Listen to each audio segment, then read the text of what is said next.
Bismillahirrahmanirrahim. Alhamdulillah wassalatu wassalamu ala Rasulillah wa ala alihi wa ashabihi wa man tabi'ahum bi ihsanin ila yaumil qiyamah. Wa ashhadu an la ilaha illallah wahdahu la syarika lah wa ashhadu anna Muhammadan abduhu wa rasuluh, amma ba'd.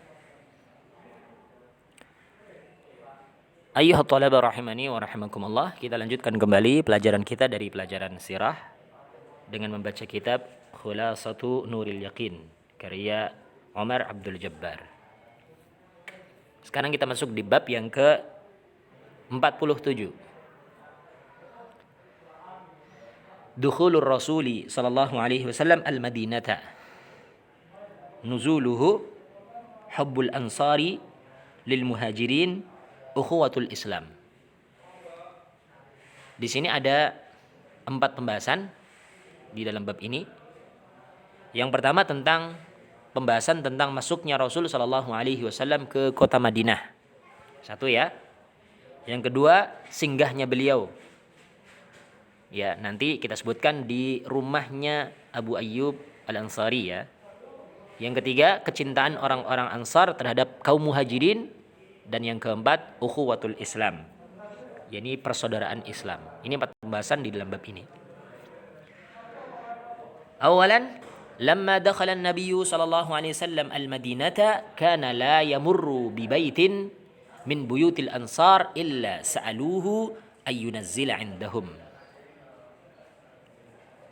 Ketika Nabi sallallahu alaihi wasallam masuk kota Madinah, maka tidaklah beliau melewati satu rumah pun dari rumah-rumahnya orang-orang Ansar kecuali mereka itu pasti meminta agar supaya Rasul singgah di rumahnya mereka. Inilah pemuliaan orang-orang Ansar terhadap Rasul sallallahu alaihi wasallam. Tidaklah seorang itu meminta orang untuk singgah karena tidak lain karena bentuk pemuliaannya. Misalkan kita ketemu dengan orang yang terhormat, Ustaz, silahkan singgah di gubuk kami, silahkan singgah di rumah kami. Seperti itu ya. Ini sebagai bentuk apa? Pemuliaan. Nah, kita baca dulu catatan kakinya di sini. Wa kanu ya'khuduna bi zimamin naqah, dan mereka itu orang-orang Ansar memegang tali kendali ontanya Rasul. Fayaqul, maka Rasul pun bersabda kepada mereka itu, da'uhu fa innaha ma'muratun. Ya. Biarkan saja, lepaskan saja kendalinya itu. Karena onta ini telah diperintahkan oleh Allah untuk singgah di mana. Walam tazal sa'irah, dan terus-menerus onta itu berjalan. Hatta barakat amama dari Abi Ayyub Al-Ansari, sampai onta itu pun menderum. Menderum itu duduk ya. Duduk di depan rumahnya Abu Ayyub Al-Ansari radhiyallahu taala anhu. Inilah orang yang paling beruntung. Ya. Karena orang banyak meminta, tapi Rasul sallallahu alaihi wasallam karena sudah diperintahkan ya, bukan berarti menolak tawaran ahlul Ansar yang lain untuk singgah di rumahnya mereka, bukan. Tapi karena sudah diutus oleh Allah di mana tempat yang pas untuk disinggahi. Ya. Sehingga belum dibiarkan sampai ontanya cari pas tempat yang enak, paling enak, udaranya paling sejuk. Disitulah beliau menderum. Disitulah ontanya menderum maksudnya ya. Ontanya menderum kemudian turunlah di situ. Ini ya. Thaniyan yang kedua, fanazala 'inda Abi Ayyub Al-Ansari fi dauril asfal. Kemudian Rasul sallallahu alaihi wasallam pun singgah di rumahnya Abu Ayyub Al-Ansari di rumah yang bawah. Ya, di rumah yang bawah. Jadi apa namanya? Bentuk tanahnya mungkin ada yang di atas, ada yang di bawah ya. Mungkin datarannya bukan dataran yang rata, ada yang di atas, ada yang di bawah. Rasul singgahnya di rumah yang bawah. Lihat catatan kakinya di sini. Walakin lam yarda Abu Ayyub bidzalika karamatan li Rasulillah sallallahu alaihi wasallam wa kana yasta'tifuhu hatta intaqala ila tabaqatil 'ulya. Akan tapi Abu Ayyub tidak ridha ya dengan hal itu sebagai bentuk memuliakan Rasulullah sallallahu alaihi wasallam ya. Maka beliau pun bersikap lemah lembut kepada beliau. Abu Ayyub bersikap lemah lembut kepada Rasulullah sallallahu alaihi wasallam sampai beliau pun bersedia untuk berpindah ke lantai yang di atas, ke rumah yang ada di lantai atas. Tentunya lebih mulia ya di atas ya, seperti itu. Kita lanjutkan. Thalithan, waqad kana al-ansaru yuhibbuna man hajara ilaihim wa yu'thirunahum ala anfusihim hatta annahum tanaza'u fi nuzulihim fahakkamu al-qur'ata bainahum fama nazala muhajirun ala ansari illa bil qur'ah. Luar biasa ini. Dan dahulu orang-orang Ansar itu sangat cinta dengan orang-orang muhajirin, orang yang hijrah untuk datang ke negerinya mereka. Wa yu'thirunahum ala anfusihim, dan bahkan orang-orang Ansar itu lebih mendahulukan kepentingannya orang-orang muhajirin daripada kepentingan diri mereka sendiri. Sampai digambarkan itu dalam Al-Quran ya, bisa dilihat nanti di surat Al-Hasyr. Ya, Allah Subhanahu wa taala berfirman, "Walladzina tabawwa'ud dara wal imana min qablihim." Dan orang-orang yang tinggal di negeri, maksudnya negeri Madinah, dalam keadaan iman sebelum mereka datang, yuhibbuna man hajara ilaihim, mereka cinta dengan orang-orang yang hijrah ke negerinya mereka. Bahkan dikatakan wala yajiduna fi sudurihim hajatan mimma utu. Tidak didapatkan dalam dada-dada mereka, dalam hati mereka rasa butuh dengan apa yang sudah mereka berikan kepada kaum muhajirin. Wa yu'thiruna ala anfusihim, dan bahkan mereka itu lebih mementingkan orang-orang muhajirin daripada diri mereka sendiri, orang-orang Ansar.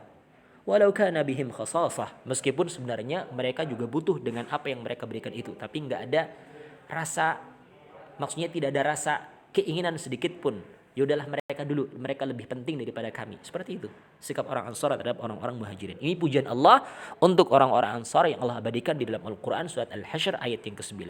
Wa may yuqa syuhha nafsihi, barang siapa yang diselamatkan dari kebakhilan dirinya, faulaika humul muflihun, maka mereka itu adalah orang-orang yang mendapatkan keberuntungan. Ini ayatnya ya, Al-Hasyr ayat yang ke-9. Kita kembali lagi ke pembahasan awal. Nah, tadi dikatakan ya, yu'thiruna ala anfusihim ya. Mereka orang-orang Ansar itu lebih mendahulukan orang-orang muhajirin daripada diri mereka sendiri.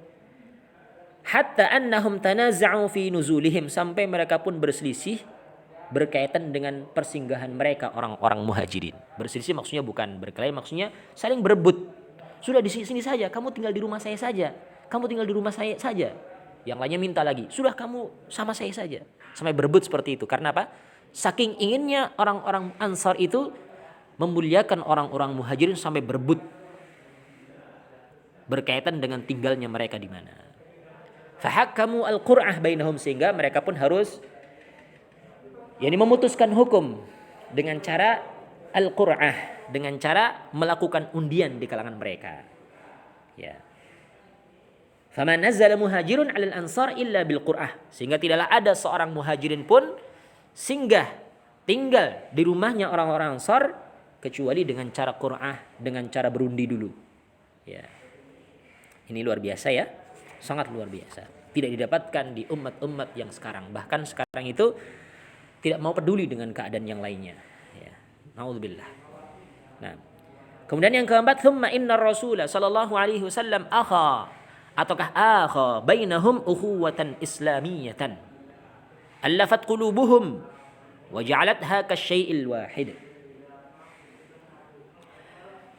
Kemudian Rasulullah sallallahu alaihi wasallam mempersaudarakan di kalangan mereka dengan persaudaraan Islam. Yang mana hal itu membuat allafat qulubuhum, membuat hati mereka itu semakin lembut. Ya. Persaudaraan itu semakin melembutkan hati mereka dengan yang lain.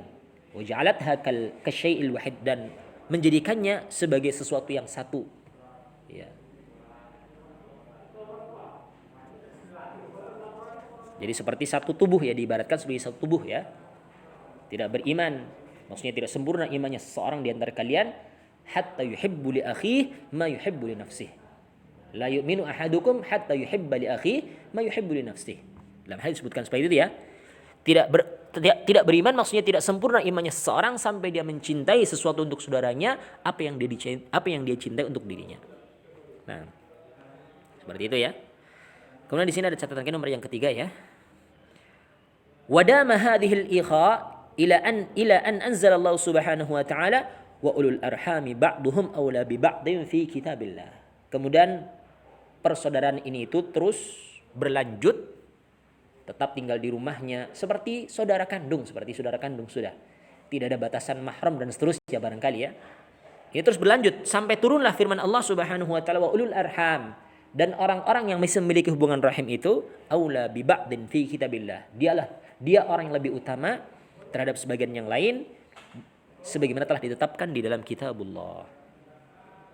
Ini selesai bab yang ke-47. Kita lihat ini kok as'ilah, ini ada pertanyaan di sini, cuman ini ada nempel ini tulisannya dengan halaman sebelumnya, tapi nggak apa-apa, bisa terbaca masih ya. Kaifa kana dukhulur Rasuli sallallahu alaihi wasallam ila al-Madinah? Bagaimana Rasulullah sallallahu alaihi wasallam masuk ke kota Madinah? Jawabannya tadi adalah ya, dakhala an-nabiy sallallahu alaihi wasallam al-Madinata kana la yamurru bi baitin min buyutil ansar illa sa'aluhu ay yanzil 'indahum. Ini jawabannya ya.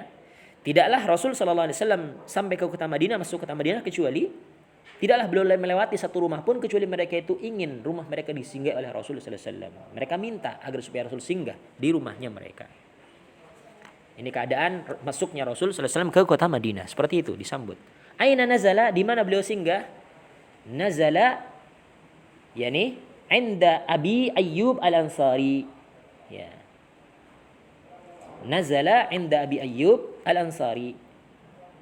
Rasulullah sallallahu alaihi wasallam ternyata singgahnya itu di rumahnya Abu Ayyub Al-Ansari. Seperti itu ya jawabannya. Kaifa kana al-ansar wal muhajirun? Bagaimana keadaan Ansar dan Muhajirun?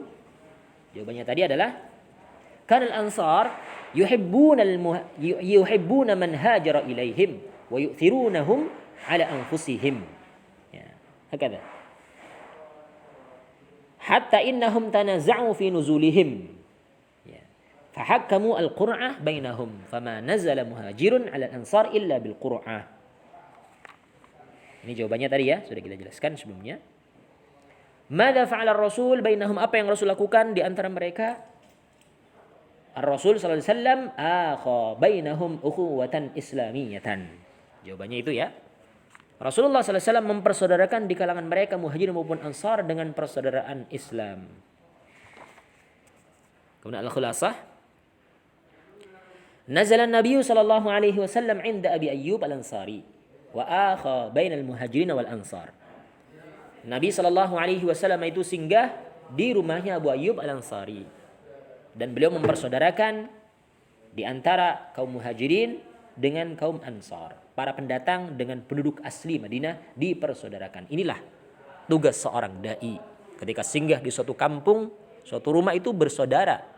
Mempersaudarakan di antara pendatang dengan apa? Dengan penduduk asli, bukan sebaliknya, bukan memecah belah, bukan kemudian memisahkan dari penduduk asli. Persaudarakan. Sebagaimana Rasul sallallahu alaihi wasallam seorang pendatang, beliau pun mempersaudarakan di kalangan pendatang dengan penduduk asli. Bersikap baik seperti itu hendaklah. Bukan kemudian ya memisahkan diri dari mereka, membuat kelompok sendiri yang tidak mau bareng dengan masyarakat. Ini enggak pantasnya terjadi di kalangan kaum muslimin. Contoh nabinya ketika mengaku Islam, contoh nabinya bagaimana sikap beliau ketika singgah di kota, ketika beliau berhijrah ke kota Madinah. Seperti itu hendaklah sikap kita. Kemudian yang ke-48, hijratu alil bait. Man'ul mustad'afin. Aslul qunut, humal Madinah. Di bab yang ke-48 di sini ada 4 pembahasan. Yang pertama, hijrahnya ahlul baitnya Rasul. Hijrahnya keluarganya Ar-Rasul sallallahu alaihi wasallam. Pembahasan yang kedua, man'ul mustad'afin, terhalangnya orang-orang yang lemah untuk berhijrah. Yang ketiga, aslul qunut. Ini asal mula ada kunut. Dan yang keempat adalah humal Madinah. yakni sakit demam ketika sampai di Madinah. Orang-orang Muhajirin itu merasa tidak cocok udaranya dengan kota Madinah sehingga mereka pun terkena penyakit huma. Ini penyakit demam. Nomor 1. Awalan, lamma istaqarra Rasul sallallahu alaihi wasallam bil Madinati arsala fi talabi man takhallafa min ahlihi. Fa kharaja ma'ahum Abdullah ibn Abi Bakrin. Ketika Rasul sallallahu alaihi wasallam sudah menetap di Madinah, belum mengutus para sahabat untuk mencari orang yang tertinggal dari keluarganya beliau, yang muslim maksudnya. Maka keluarlah bersama mereka ini Abdullah ibn Abi Bakrin. Ya. Juga ikut hijrah bersama dengan keluarganya Rasul yang lain yang terlambat hijrah. Tapi ternyata apa yang terjadi? Waqad mana'a musyrikuna Makkah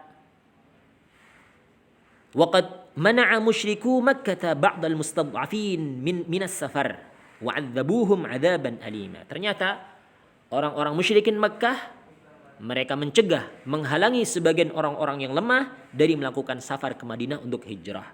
Bukan hanya menghalangi saja, tapi apa? Wa'adzabuhum, dan mereka bahkan menyiksa orang-orang yang mustad'afin, orang-orang yang lemah, adzaban alima, dengan azab yang menyakitkan. Kita lanjutkan. Ini mungkin lipatannya.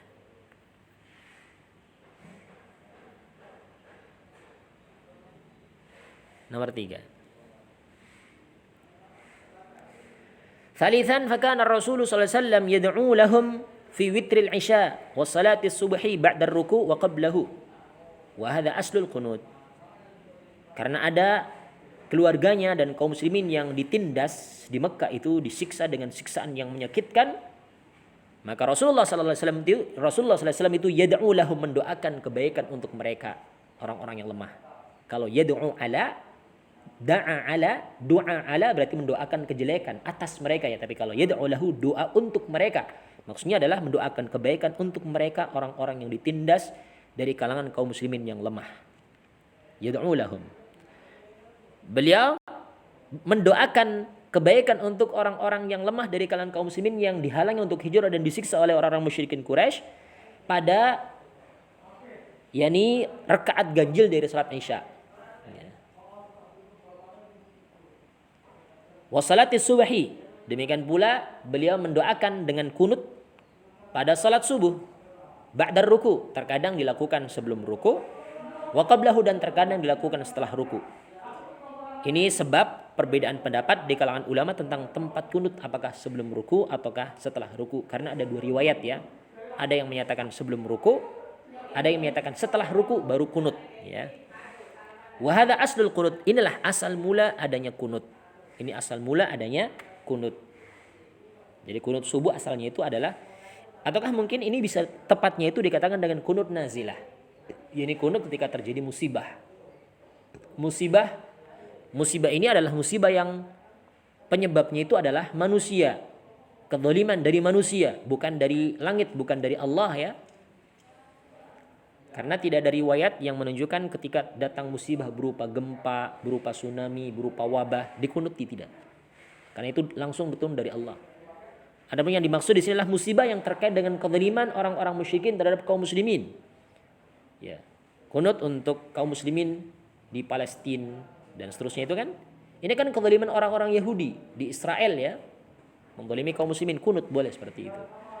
Kunutnya Rasulullah sallallahu alaihi wasallam untuk ahlu Mekah yang lemah, yang tidak mampu hijrah. Ini kunut ya. Seperti itu yang harus kita pahami ya. Rabi'an yang keempat, wa asaba katsiran minal muhajirin huma. Fada'a Rasulullah sallallahu alaihi wasallam rabbahu binaqliha fastajaballahu du'aahu. Kemudian kebanyakan dari kaum muhajirin itu tertimpa oleh penyakit demam. Maka Rasulullah sallallahu alaihi wasallam mendoakan, Rasulullah SAW berdoa kepada Rabbnya untuk memindahkan demam itu. Ini musim yang sangat dingin sampai membuat orang itu demam. Fastajaballahu du'aahu. Maka Allah pun mengabulkan doanya Rasul sallallahu alaihi wasallam. Selesai bab yang ke-48. Ya. Ini tadi masih lanjutannya ya. Cuman ini ada yang ketumpuk tadi tulisannya ini. As'ilah. Mada amila Rasulullah sallallahu alaihi wasallam ba'da an istaqarra bil Madinah? Apa yang Rasulullah sallallahu alaihi wasallam lakukan setelah beliau menetap? Istaqarra itu menetap ya, menetap tinggal di Madinah. Maka arsala fi talabi man takhallafa min ahlihi. Ya, beliau mengutus seseorang untuk mencari orang yang tertinggal dari kalangan keluarganya. Hal mana'a musyriku Makkah jami'al muslimin minal hijrah? Apakah orang-orang musyrikin menghalangi Apakah orang musyrikin Makkah menghalangi seluruh kaum muslimin yang mau hijrah? La, ya. Mana'a musyriku Makkah mustad'afin. Yang dihalangi itu hanyalah orang-orang yang lemah saja. Ba'dal mustad'afin minas safar. Jadi tidak semua muhajirin, tapi orang-orang yang lemah saja, nggak punya kekuatan dari sisi suku, dari sisi harta, mereka yang dihalangi. Fi ayyi waqtin kana yad'u ar-rasul lahum. Ya. Pada waktu yang bagaimana Rasulullah SAW mendoakan kebaikan untuk mereka kaum muslimin yang ditindas, yakni fi waqti man'ihim musyriku Makkah ba'dal muslimin minas safar wa 'adzabuhum 'adzaban alima. Nah, ketika mereka itu menghalangi kaum musyrikin Makkah itu menghalangi kaum muslimin yang lemah dari safar, dan mereka menyiksa dengan siksaan yang menyakitkan. Madza asabal muhajirin fil Madinah, apa yang menimpa orang-orang muhajirin ketika di Madinah? Asaba al muhajirin fil madinati huma ataukah humma. Ini menimpa, yakni penyakit berupa demam. Yakni udara yang sangat dingin sampai membuat mereka itu demam. Sekarang khulasah. Ba'atha ar-rasulu fi talabi man takhallafa min ahlihi faja'a ataukah faja'u ma'abdillah ibn Abi Bakrin wa mana'al musyrikuna al-mustad'afina an yuhajiru fakana an-nabiy sallallahu alaihi wasallam yad'u lahum wa hadha aslul qunuti fi shalah. Ringkasan dari apa yang kita sampaikan tadi, Ar-Rasul sallallahu alaihi wasallam mengutus seseorang untuk mencari orang yang tertinggal dari kalangan keluarganya beliau. Maka mereka pun datang bersama Abdullah ibn Abi Bakrin, yang sebelumnya telah kita sampaikan, ya beliaulah yang membawa kabar untuk Rasul dan Abu Bakar ketika sembunyi di gua Thur ketika sebelum hijrah. Ya, Abdullah bin Abi Bakrin, saudaranya Aisyah radhiyallahu taala anhuma. Kemudian orang-orang musyrikin menghalangi orang-orang yang lemah untuk berhijrah. Maka Nabi sallallahu alaihi wasallam pun mendoakan kebaikan untuk mereka, orang-orang yang lemah, yang ditindas, yang disiksa oleh orang-orang musyrikin Quraisy. Mendoakan dengan cara melakukan kunut di dalam salat. Inilah asal dari kunut di dalam salat. Ini selesai walhamdulillah kitab yang pertama dari kitab jilid yang pertama, juz yang pertama dari kitab Khulasatu Nuril Yaqin. Insyaallah nanti pembahasan yang selanjutnya kita akan ringkaskan dari awal pembahasan jilid ataukah juz yang pertama sampai akhir pembahasan di Khulasatu Ad-Dauri Tsani. Ringkasan daurah yang kedua dari kitab ini insyaallah. Kita cukupkan dulu ya, nanti khulasahnya nanti bisa kita sampaikan di pertemuan yang selanjutnya. Wallahu taala a'la wa a'lam. Subhanakallahumma wa bihamdika asyhadu an la ilaha illa anta astaghfiruka wa atubu ilaik wa akhiru da'wana alhamdulillahi rabbil alamin.